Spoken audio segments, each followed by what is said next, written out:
Vanoggend is vanuit Exodus hoofstuk 9, ons gaan saam lees vanaf vers 13 tot en met vers 35. Ons gaan so 'n bietjie verder as dit oorweeg en na verwys, maar ons lees dit saam. Net om vir 'n bietjie agtergrond te gee, ek hoor Rion praat oor reise wat die Here met hom op is, en dieselfde is waar ook aan my kant. Maar by ons is dit 'n bietjie meer in terme van die gemeente. Ons sê, ek wil nie vir die jok in terme van die tydspreek nie, ons het laas jaar het ons begin met die vraag, wie is God? En ons het tyd spandeer daaraan om dit mekaar saam te verken.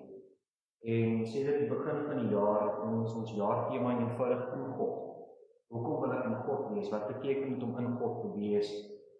En so is ons gesprek in God, ons het begin by Moses by die brandende bos, en van daar af die roete geloop wat Moses geloop het, om in God opgeneem te wees, en wat dit beteken.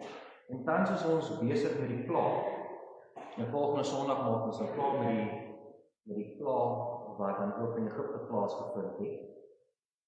En met elke plaag is dit opvallend, dit is merkwaardig, hoeveel ons in die plaag leer ken van wie God is.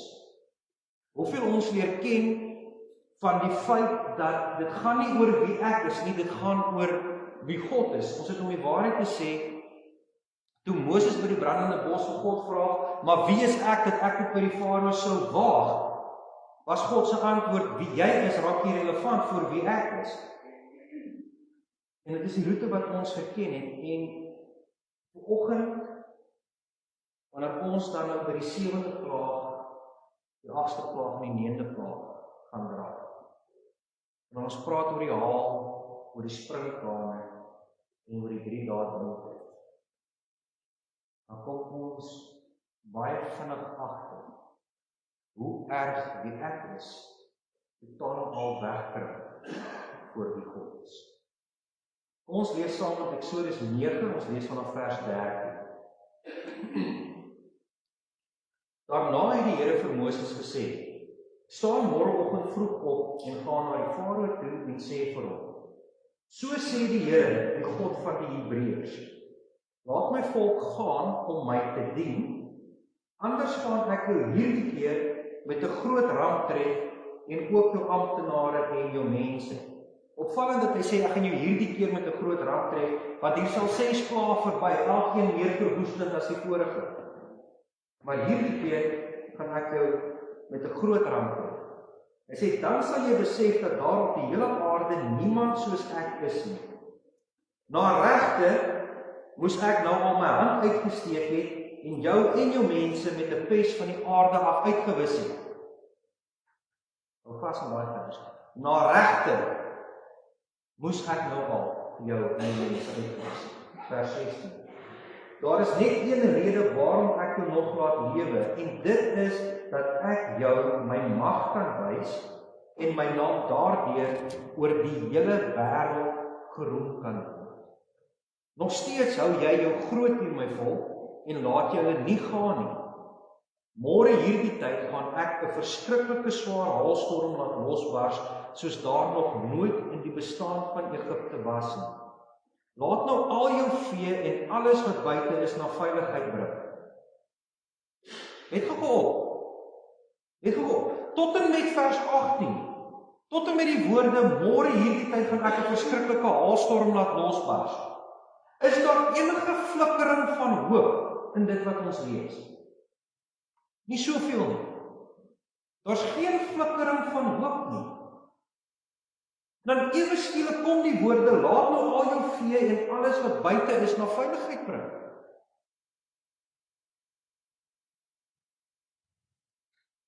Hoe verwerk ons dit? Want die boodskap is, ek gaan jou vernietig, maar kry jou vee en jou slawe onder dak. Al die mense en diere wat buite is en nie onder dak gebring is nie, sal deur die haal doodgeslaan.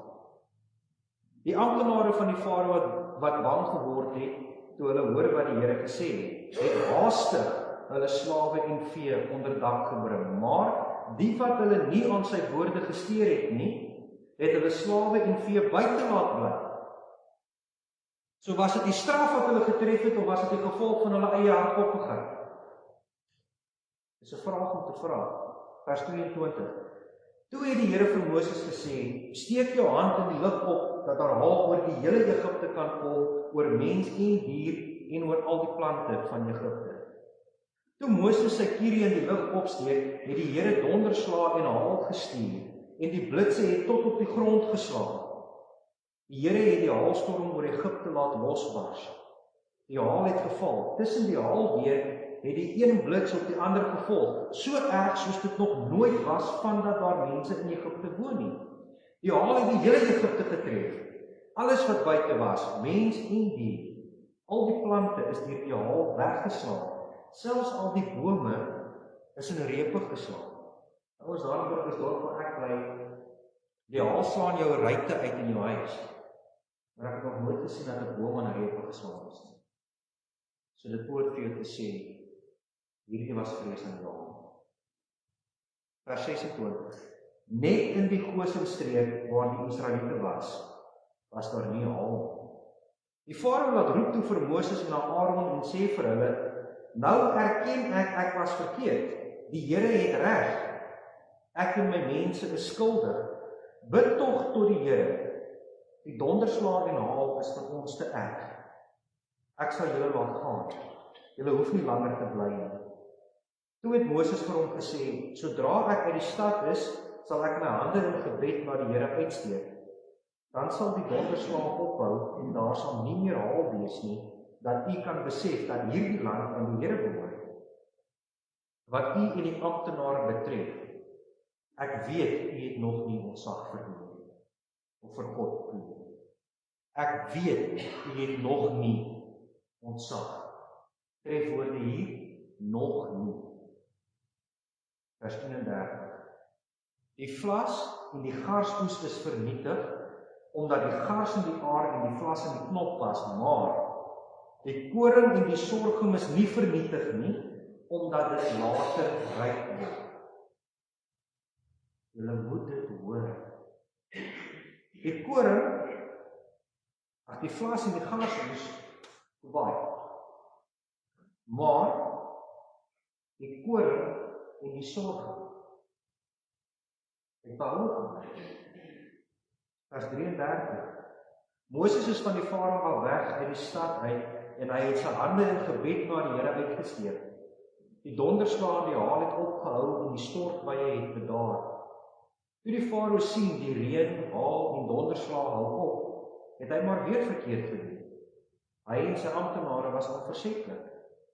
Die Farao het koppig gebly en die Israeliete nie laat gaan nie, soos die Here voor deur Moses is.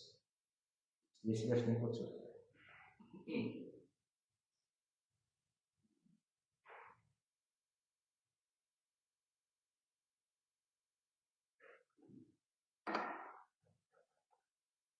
Dit is nogal opvallend as 'n mens daaroor begin dink, as jy 'n bietjie moeite begin doen om dit op te tel. Ja. Dit is opvallend hoe vinnig dit sigbaar word wanneer jy die geringste bietjie moeite doen om dit te ondersoek. Hoe verskriklik veel anders is God as 'n mens. God is totaal anders as ons. My jas op hierso. Rio is geskryf vir vra my daar agter om te voel asseblief.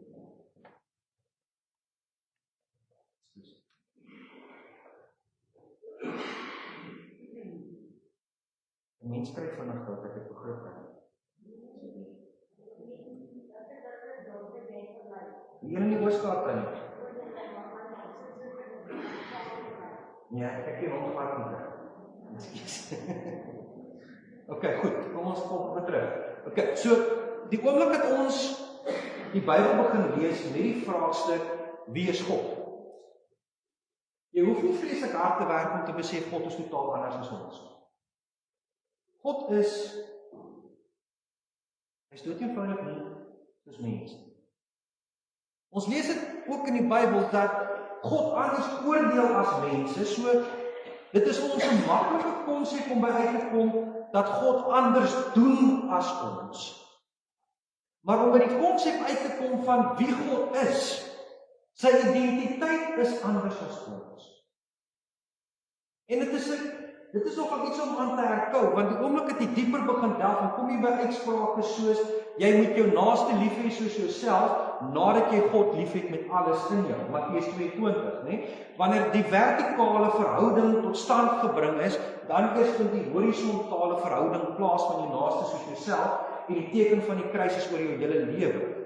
Gaan ons Ou Testament toe, dan is die uitspraak, wees heilig soos wat ek heilig is. Met ander woorde, jou wie moet word soos God se wie. As ek dit so kan stel. Dit maak dit van kardinale belang om die vraag te vra, wie is God? En dit is ongelukkig nie 'n een preek vraag nie. Dit is 'n hele lewe lank vraag. Maar kom ons verken tog 'n stukkie daarvan. Ons het begin vanoggend deur te vra wie van ons is stout. Ek weet, my hart gaan heel eers in die lig op as ek moet vra wie is stout. Ek is 'n paadjie. Ek gaan van my pa en sy ma voor. Ek is stout. En ouens, ek moet vir julle sê, ek ken 'n pak slaap. As keer wat ek noodsaaklike die pas uit, dan het ek die venster van die braaikamer stuk en geslaan met die PVC-pyp.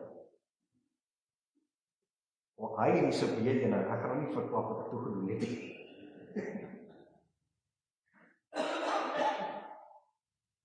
Maar ek ken pak slaap. Wat ek nie ken, is dat wanneer jou pa eintlik veronderstel is om jou te straf, dat ek vir jou sê, kom ons doen gou iets. Hoor ek verstaan. Wat sou jy doen, as jy weet, jy het nou grootskaalse moeilikheid gemaak, jy verdien jou pak slaag deur en deur, en jou pa sê vir jou, right, hier is wat nou gaan gebeur.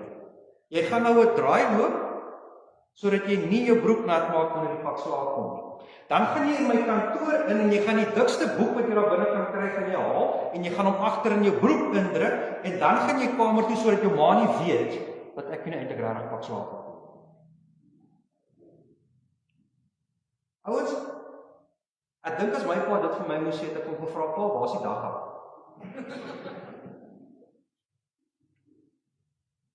Want dit is nie hoe ons dinge doen nie. Dit is nie ons manier nie. As jy stout is, kry jy pak slaag. Ek weet die manier hoe my kind pak gee, ek jaag my eers kamer toe nie, daar by aanjaag, daar kry ek pak. So ek gun myself nie eers die geleentheid om vir hom te sê, druk eers iets daar agter by jou boude en dat die pak slaag ligter kan kom. Nou waar sal ek vanoggend aan hierdie uiters belaglike idee? Wanneer God met Farao praat, dan sê hy vir hom, na regte moes ek nou al vir jou en jou mense almal uitgewis het. Ons trek al ouers by die 7de plaag. Vir 6 plae lank sien jy my almal. Sien jy dat ek lewend is? Sien jy dat ek werklik is? Vir 6 plae lank dryf ek wat God is, die spot. Letterlik, ek dryf die spot met hierdie afgode wat julle aanbid in Egipte. En ek wys vir jou hoe belaglik jou afgodery is. En jy kom nie tot inkeer nie, na regte. Ek wat God is, het volste reg om jou uit te vee van die aarde. En hier is hoe ek dit gaan doen. Ek gaan 'n haalstorm stuur. Maar voor ek die haalstorm stuur, sit asseblief alles wat belangrik is onder dak by die haal dit nie doodslaan. Dit is God se woorde aan ons. Voor ek hierdie haalstorm stuur, kry jou vee onder dak, kry jou mense onder dak, sodat wanneer die pak slaag kom, dat dit julle nie tref nie. Ouens, ek het dit nie in my, om wanneer ek my kind pak slaag doet, om te sê, kom ons maak op jou voorsorgmaatregels, dat die pak slaag nie hinder nie. Ek het dit nie in my. My menslikheid maak nie daarvoor voorsiening nie. Maar dit is presies wat God doen. Ek wil net kom na die Farao toe. Dis nie eers 'n Israeliet wat 'n fout gemaak het nie. Dit is die Farao, die een wie se hele lewensmissie is om God te ontken en homself te vergoddelik. Dit is die een vir wie die Here sê, selfs met jou sal ek genadig wees, al het ek reg om jou te straf. Die boodskap, ek sal genadig wees, selfs al het ek reg om jou te straf. Is dit nie wat die doopgrond vir ons gesê het van ons? Want ons sê met die doopformulier, is die eerste vraag, bely dat hoewel ons kinders wat as sondaars in die wêreld gekom het, daar is die na regte deel. God het reg om jou uit te wis. God het reg om ons uit te wis. Die 2 pak slaas wat ek nou na verwys het, my pa lag. Want die feit is, ek het daai 2 pak slaas in die hele strik ander. Ouens, ek het hulle verdien. Om die waarheid te sê, met die se 2 pak slaas ek eintlik verbaas, ek het net 1 gekry. Want ek het meer as 1 pak slaas verdien. Want wat ek gedoen het, was om toe my pa vir my sê, ek wil vir jou lief wees, het ek dit vir hom onmoontlik gemaak, om vir my te kon lief wees. Dis wat ek gedoen het. Ek het myself verhef, en my pa afgedruk. Dit nie wat ons doen wanneer ons sonde doen nie. Die grootste afgod, en ek kan onthou, dit het in hierdie gebou het ek het baie gehoor. Wat is die grootste afgod van ons eeu? Van ons tyd? Van menswees? Is die afgod van nie? Nee, julle kon dit nie vergeet. Die afgod van die eie ek. Die afgod van die eie ek is die afgod deurgaans. En ons kan dit bewys. Hoekom het God die sondvloed gestuur? Want die mense het hulle self verhef. Wat het gebeur by die toring van Babel? Die mense het hulle self verhef. Hoekom het die ballingskap plaasgevind? Want die mense het hulle self oor God verhef. En die grootste interessantheid, die grootste ironie, is wanneer jy in Genesis 11 gaan lees, by die toring van Babel, dat die mens besig was om hulle self op te tel, en staan daar, God moes afkom om te kyk waarmee hulle besig is.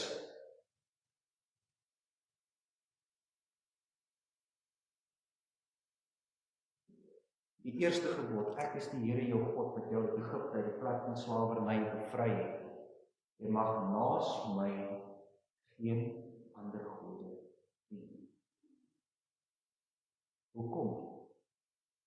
Want ek is die een wat eerste na jou toe gekom het om jou te vra om met my in verhouding te staan. Wanneer God kom en hy sluit die verbond met ons as mens, dan sê hy, ek wil vir jou lief wees, ek wil hê jy moet vir my lief wees.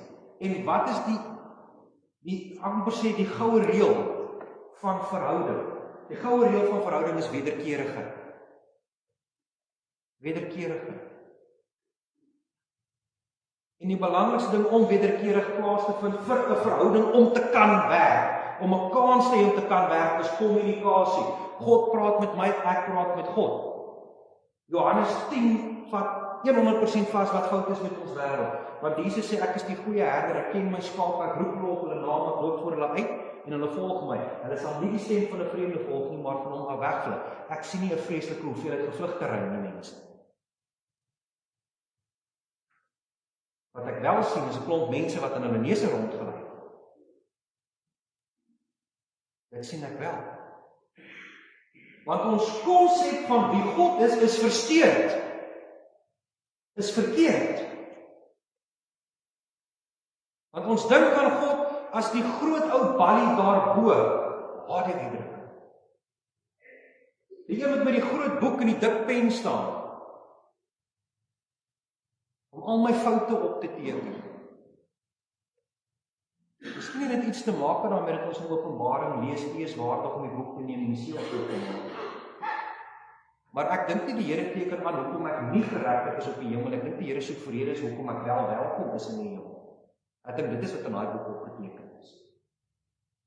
En die rede hoekom ek so dink, is omdat wie God is nie een wat lus is om te straf nie, dis een wat lus is om lief te hê. Dis ten minste hoe die Bybel ook aan my openbaar. Is lankmoedig en genadig, vol liefde, barmhartig, die trooster, die herder. Dink maar aan die naam van God. Ons sê, hoor jy praat oor Johannes 3. Ons hele Pinksterweek het gefokus op Nicodemus se gesprek met Jesus en die konsep van wedergeboorte. En ons het gevra, wie is die handelende party in wedergeboorte? Dis nie ek as 'n mens nie. Want wedergeboorte is nie iets wat ek aan myself kan doen nie. Vra jouself die vraag af, mens. Watter aandeel het jy in jou geboorte? Jy het geen aandeel in jou geboorte nie, niks nie. Dis iets wat vir jou gedoen word. Wedergeboorte van die plaas as God het vir jou.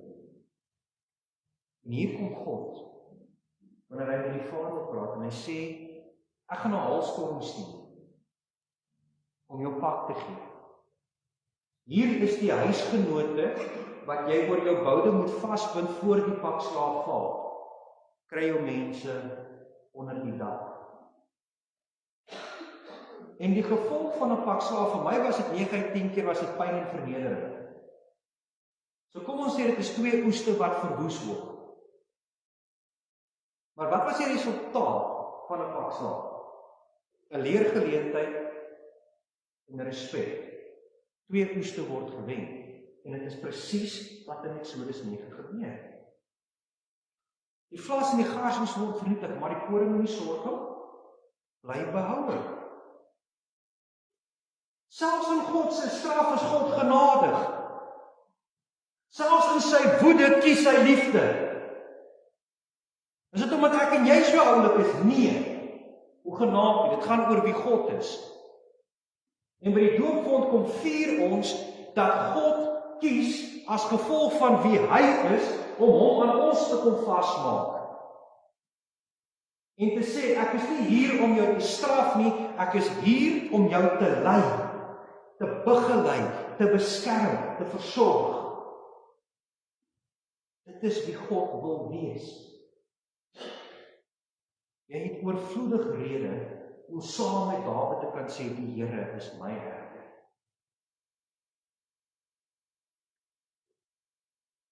Die volgende 2 plaas is so tekenend van wie die mens is, in teenstelling met God. Ek moet sê, toe ek die eerste keer, ek lees die deur nou, lees ek blind, ek het nie verwagting vir wat volgende kom. En ek lees die woorde van die Vader, God het reg, ek en my mense is verkeerd, ek tog, yes, bekering. En dan kom Moses se woorde, ek weet, hierdie is vals. Ek skrik, toe ek lees wat Moses vir die Vader sê, ek sien deur jou, jy sit aan, jy het nog nie ontsag nie. Dan kom die volgende plaas, ons sien, dat die Vader hardnekkig is, hardkoppig is en dwars is. By die 8ste plaas kom daar springkamer. Nou ouens, ek weet nie of julle haal vreeslik goed ken, dit haal 'n bietjie meer daar in die binneland as wat dit hier haal, ten minste in die jare wat ek hier groot geword het, haal maar nie regtig die plaas te doen. Maar as die haal val, is daar niks onder hom. Die haal moet smelt om daarna weer vir ons moet smelt om stikstof in die grond te sit en daar weer iets kan groei. So dit is 'n kwessie. Haal is 'n vernietigende krag.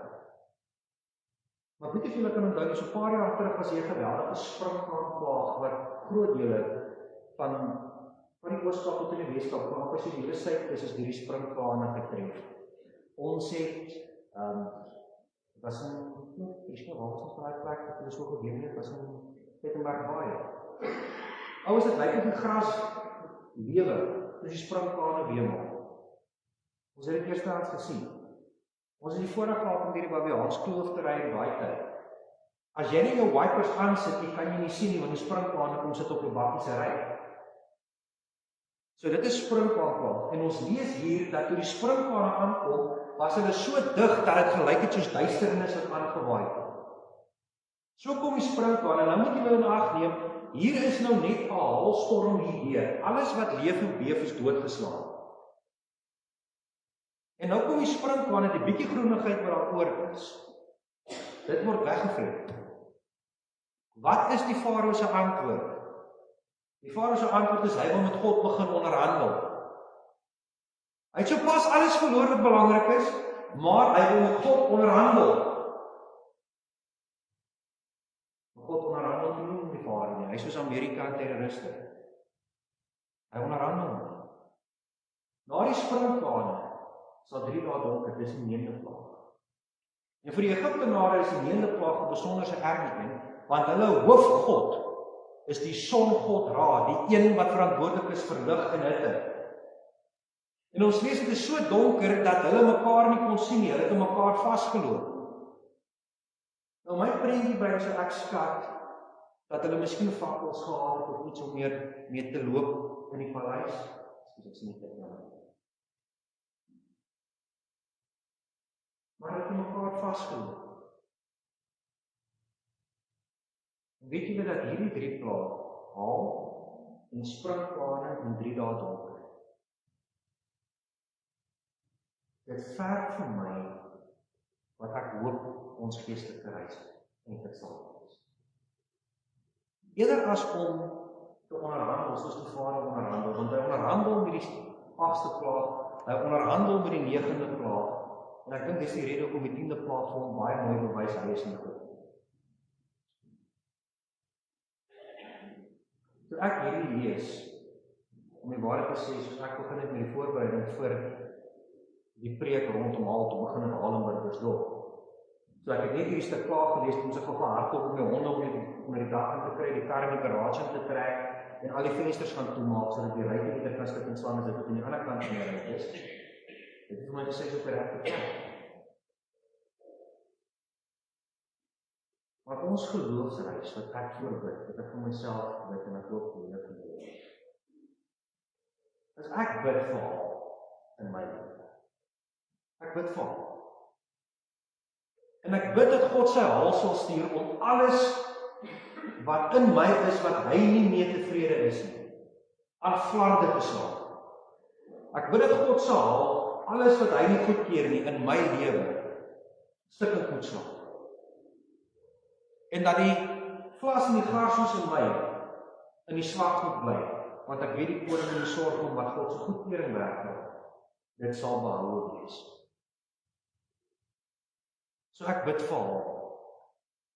Dan bid ek dat die haal opgevolg sal word met sprinkane, want die sprinkane gaan die groenigheid, die moontlikheid dat iets van hierdie wat hierdie haal vernietig is, weer gaan opstaan. Die sprinkane gaan dit vernietig. So ek bid vir sprinkane om die haal op te volg in my lewe. En dan bid ek vir 3 dae donker. Ek bid vir donker, dit klink teenstrydig. Maar kom ek verduidelik my prentjie. Ek sou skat met die 3 dae donker, het die Farao so tas op 'n manier tot op die stoep van die paleis gekom. Want die Gosenstreek het nie die donker geken nie. In die Gosenstreek was daar lig. En die Farao het hier in die donker op sy stoep van sy paleis gestaan en uitgekyk na die Gosenstreek toe en daar was 'n ligstraal. En die Farao het besef, as ek wil vorentoe beweeg, moet my oë op die bron van lig wees. Daarom bid ek, dat die Here dit wat hy wil hê ek moet miskyk, sal verduister, sodat my oë op sy lig gerig is. Want na regte moes die Here my al lank verduister.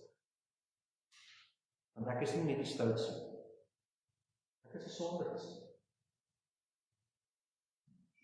Ek het my sonde, ek het my skuld. Maar dit wat ek meer het as sonde en skuld, is die genade van God. Nie oor wie ek is nie, maar oor wie hy is. Want ek weet voor hy die haal gaan stuur, waarvoor ek bid, gaan hy die skape wat hy wil beskerm in die dag kan stuur. En dan gaan hy die springkane stuur, sodat hierdie goed nie weer kan opstaan. En hy gaan my gedagtes rig, hy gaan my oor rig, sodat die lig wat hy in die kosmosstreek het, die enigste lig sal wees. Wie is God? Hy is die gans ander, die totaal ander. Hy is die genadige, die barmhartige, die lankmoedige wat vol liefde is. Ek sluit af met die vraag, wat sou jy skat daar waar jy sit? Dis God se droom vir jou. En ons het nou gesê vir die kinders, as 'n ouer soek nie, ekskuus tog, as 'n ouer soek nie iets van jou kinders nie, jy is op soek na iets vir jou kinders. En as God ons Vader is, waarna is God op soek vir jou? Johannes 3:16. Want so lief het God die wêreld gehad, dat hy sy enige gebore seun gegee het, sodat elkeen wat hom glo nie verlore sal gaan nie, maar help my. Nou as jy dit weet, lees daai vers met die vraag, wat is God se droom vir jou? Dat jy die ewige lewe sal. Daar sê hy, sê ons oor. Dit is God se droom vir jou. Sy droom is nie dat jou skape in die slag bly en dat die springkane jou opvreet. Sy droom is nie dat jy rondtas in die wolke nie. Sy droom is dat al wat in jou oorbly, dit sal wees wat hy was. So wanneer God aan jou sny, moenie terugwys nie, moenie skrik nie. Dit is nie straf wat voltrek word nie. Dis liefde wat werklik word. Vind hulle troos daarin. En mag die doop van hulle wat gesê. Sê so, maar die doop ons aan. En swaar, jy is die geestelike leier. Doen dit asseblief. Ons bid saam. Papa God, dankie vir die voorreg wat ons het om U ook so te mag handel. U is ons Papa en U is ons God. En U droom vir ons is veel groter as wat ons vir onsself kan dink voorstel. Here, U bely Uself, of U stel Uself bekend aan ons as die goeie herder. Daarom is ons gebed, mag ons mekaar oproep om agter U aan te loop. Mag ons troos en ons versterking in U stok en in U staf vind. En mag wie U is vir ons openbaar wie ons is. Ons bid dit in Jesus naam. Amen. Ons het nou geleentheid om die Here te eer met ons offergawe.